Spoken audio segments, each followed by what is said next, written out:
episode of Tools and Trails. Today I've got my buddy Jim with me today, and Hi. we're going to do a lift on Sasha today. Sasha is Jim's 2001 XJ. I know you guys are saying 2001, that's not right. Trust me on this.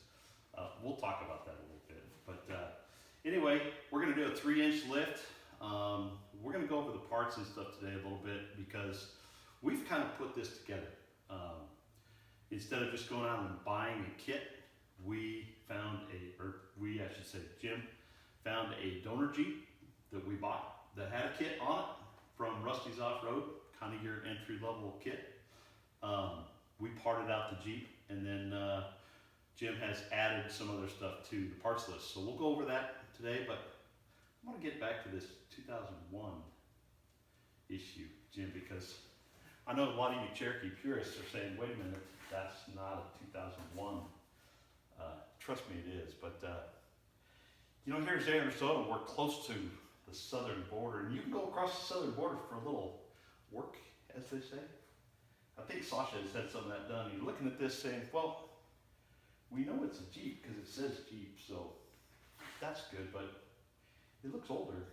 So, you know, lesson, guys, don't go for the cheaper work that is south of the border all the time. But that's okay. Sasha still looks good. We love her anyway. So let's go through the parts. What do you think? You want to do that? Okay, so what we have in front of us here is the parts that came off of the donor Jeep. So this is a Jeep that we picked up for basically this. This was the main reason we bought it in the first place. We ended up parting the rest of it out, actually making a little bit of money and allowing us to buy some of the other stuff, which I'll get into in a minute. But this is a Rusty's Off-Road 3-inch lift kit, pretty base kit. You can buy this kit online today. I think I checked on it today. It was $550 and another $75 of shipping. It did not include the lower control arms or the rear differential blocks that lower that, but it came with a set of springs, front and back, shackles, U-bolts for your rear springs, and a set of shocks. So pretty expensive, but you get a good set of springs, both front and rear. So it's a great place to start. It's definitely something that you can build on from here. So then you add the lower control arms and the blocks. So this is a great place to start. Not really what I would call an entry-level kit, maybe just a little bit above that. Entry-level kits, starter kits, you can get for $200 to $300. You're going to get a set of shocks. You're going to get some spacers for the front springs. You're going to probably get a helper spring, a helper leaf like this in the back, which is just going to pick that back up. But you're probably not going to get a full 3 inches out of that. It will get some, but you're still using your old suspension for the most part. It's just blocking it up. Good place if you want to start there, get a little attitude, a little bigger tire, that sort of thing. Great place to start, but that is definitely entry level. So this is our starting point. Like I said, we sold the Jeep, so that allowed us to buy some new stuff. So we'll talk about that next. Okay, so these are all the parts. This is the new stuff that we were able to buy by selling all the old Jeep and making a little money here. So we're literally out of pocket, Jim's out of pocket, almost nothing really, maybe $100, $200 or so. And we have a complete kit. So these parts here, along with the older parts off of the donor Jeep, are what I would consider as giving us a complete 3-inch lift kit. So let's go through this just real quick. New set of shocks, Rubicon Express shocks, gas adjusted shocks. Beautiful thing about Rubicon, lots of stickers. So put those all over things. We went ahead and upgraded new track bar. You know, it's not what this is kind of a nice to have, I think, especially on a 3-inch lift, but it's going to give you a full, complete lift. You know, people talk a lot about death wobble when we do lift kits. A lot of times this is the source of that. Not the only source, but can be. So we're going to put a new one of those on. New steering dampener, also from Rubicon. Extended brake line for the rear.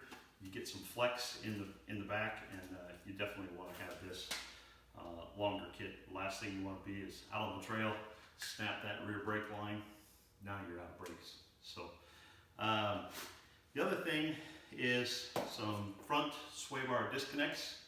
So that allows that new suspension to kind of flex.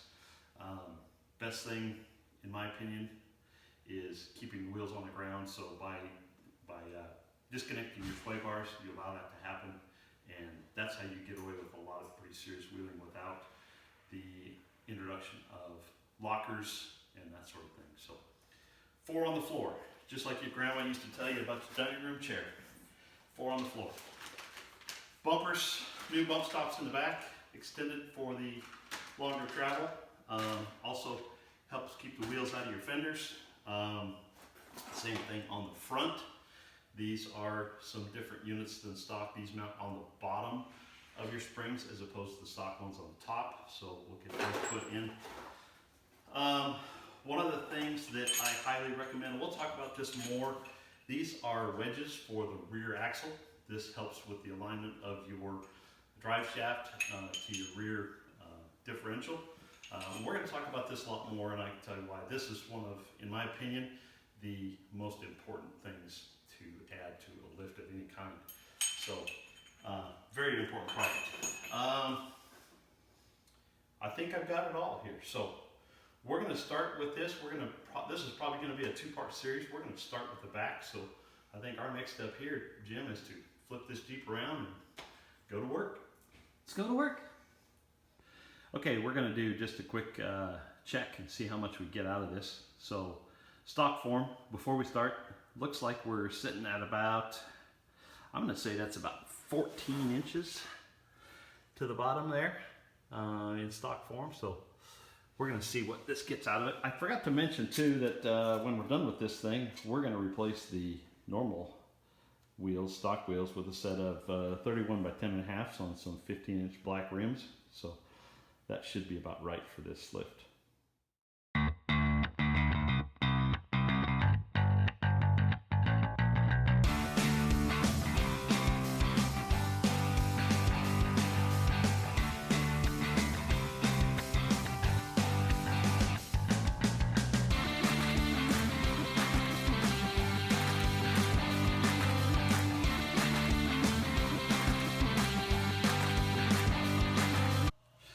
Okay, so one of the things I wanted to talk about before we get too far into this thing is I mentioned the wedges for the rear axle. So one of the things you want to make sure that you're doing when you're doing a lift is you want to make sure your drive lines are happy. Okay, you start operating this joint at too much of an angle, and you're going to start getting some vibrations into the Jeep. So there's the 2 ways to help alleviate that. One is by dropping the transfer case 1 inch in the back, which we are going to do. One of the other things that I think is even better than that, and we're going to do also, is to add some wedges just like this to the bottom of the spring pack. And what that will do, well, that will take this part of your differential where the pinion shaft is, that will rotate this up like this, and in doing so will straighten out this alignment between your drive shaft and your pinion. So that will help things run a lot better, and especially if you guys are running these as a daily driver, not just off-road, but you're using this on the highway quite a bit, you're definitely going to want to do this because it's going to make your Jeep run a lot better. Let me show you real quick too, another thing, what happens when you don't do that. So this came off of the donor Jeep. Okay, so this is the drive shaft that came off of the donor Jeep that we had. And remember, I told you this had the 3-inch lift, fairly new lift, hadn't been on the Jeep for very long. He did not have the rear wedges in the back. He did have a 1-inch drop on the transfer case. Okay, but so this is the joint that was at the pinion. So at the rear differential, we took it off. That's what happened.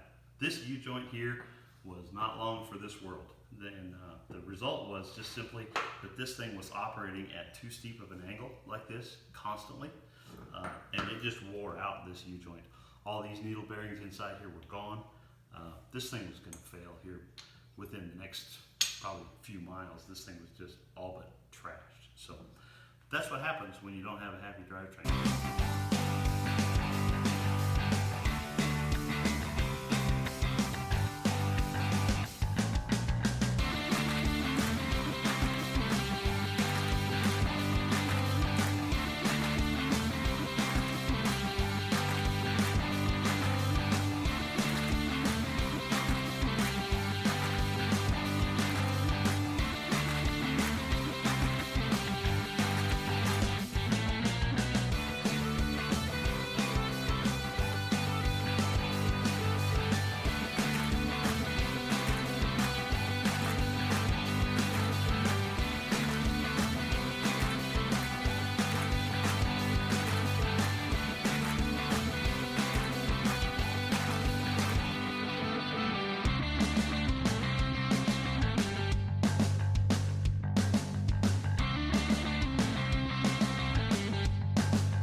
Okay, we've got just about everything taken out. I've got the new brake line here put back in place, so this just connects right into the axle over here. This is a vent then for your rear differential. Just plugged it up onto the frame, up behind the frame here. So anyway, got that all done. We'll still have to bleed our brakes, but this is our old one, so you can see old versus new. That new one's got a lot more length in it, so got most everything out over here.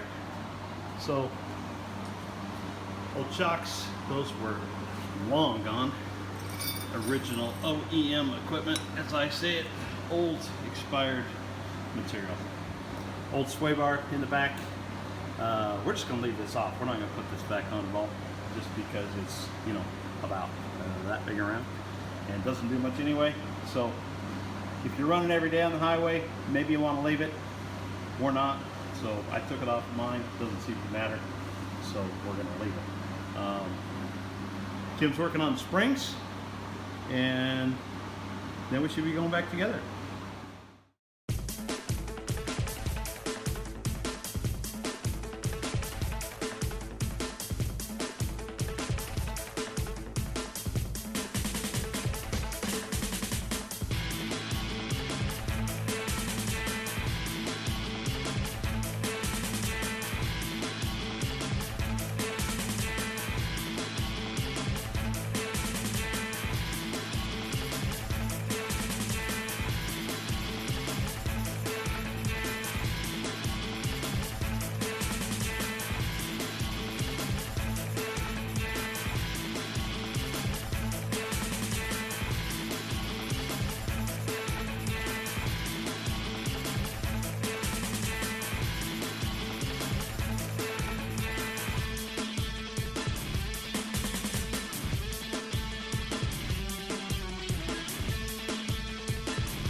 Old springs versus new springs.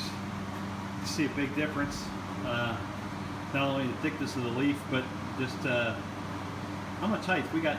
What do you think, Jim? We got probably about 3 inches difference there, which, hey, it's a 3-inch lift, so that's probably what we're gonna get.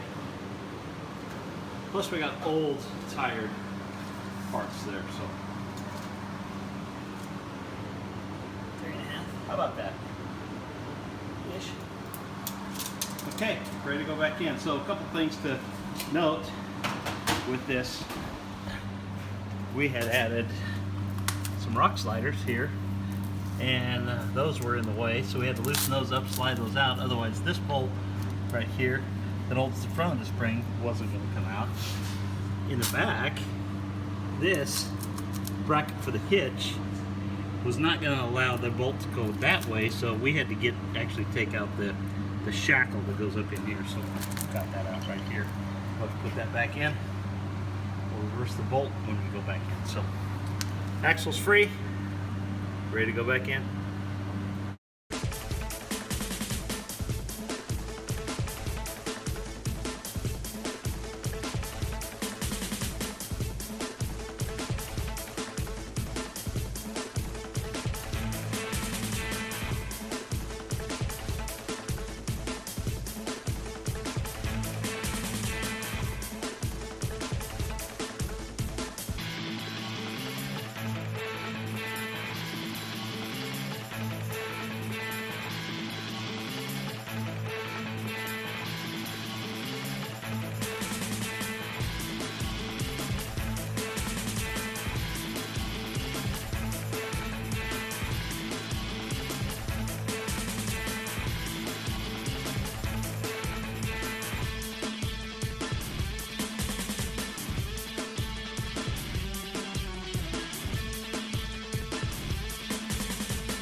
Okay, we got things just about put together here. I want to zoom in, see our wedge down there, bottom of the spring pack, just between the spring and the axle there.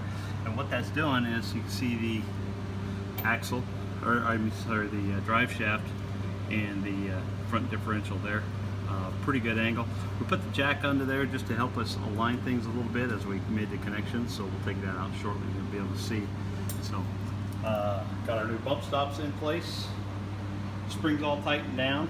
So Jim's just finishing things up on the other side, and then we'll put in our shocks. And we're getting pretty close, Jim. We are.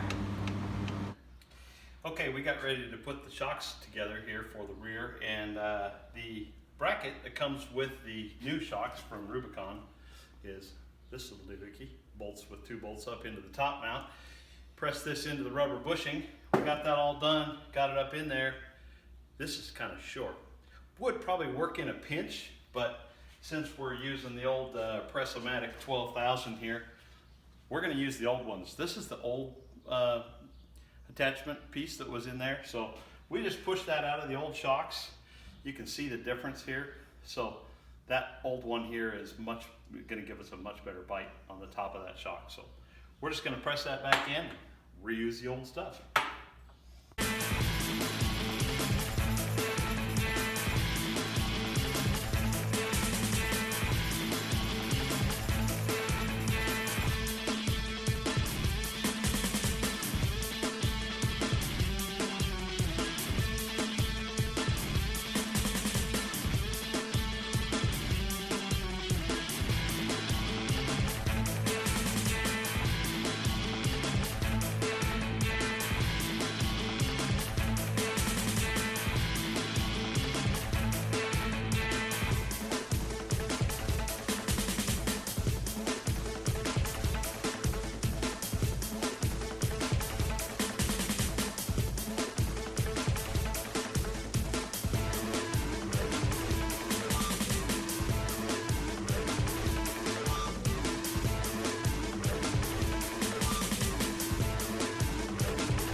Okay, well, welcome back. We took a little bit of a hiatus for a couple days here, so life happens sometimes. So we got Sasha all jacked up in the back, so you can see. We did a measurement when we started on the hitch, so let's just see what we've got here because it's changed quite a bit, I got a feeling. So we're up right now at about 22 and a half inches, and so we started with about 14 and a half or so. So that's 8 inches of lift out of a 3-inch kit, so got our money's worth. But a couple things lend to that. Number one, we're still down in the front, and number two, we had some old stuff on this thing that was worn out. So I'm telling you, you'd have put Whoopi Goldberg in the back seat of this thing, you'd have been dragging the hitch in the dirt like that. So these things had zero load capacity left in them whatsoever. So they were done, and of course, you know, the sway bar, that's race car stuff. We took that out. No need for that. So got done with that, and shocks, you know, they were still at the party, but they weren't dancing anymore. So we got new stuff. Rides a lot better. I think I'd say 50% better since we're half done. We took her for a spin around the block, and got a few funny looks from the neighbors, but you know, what can you say when you're riding in a machine that looks like a 70s Chevelle that old Bernie and Crash would have taken to the drive-in? So you guys from the cartoons magazines know what I'm talking about there. So anyway, that's a wrap on our first episode with the lift. So we're going to close this one out. So make sure you hit the like button, hit the subscribe, and we'll see you on part 2 here at Tools and Trails.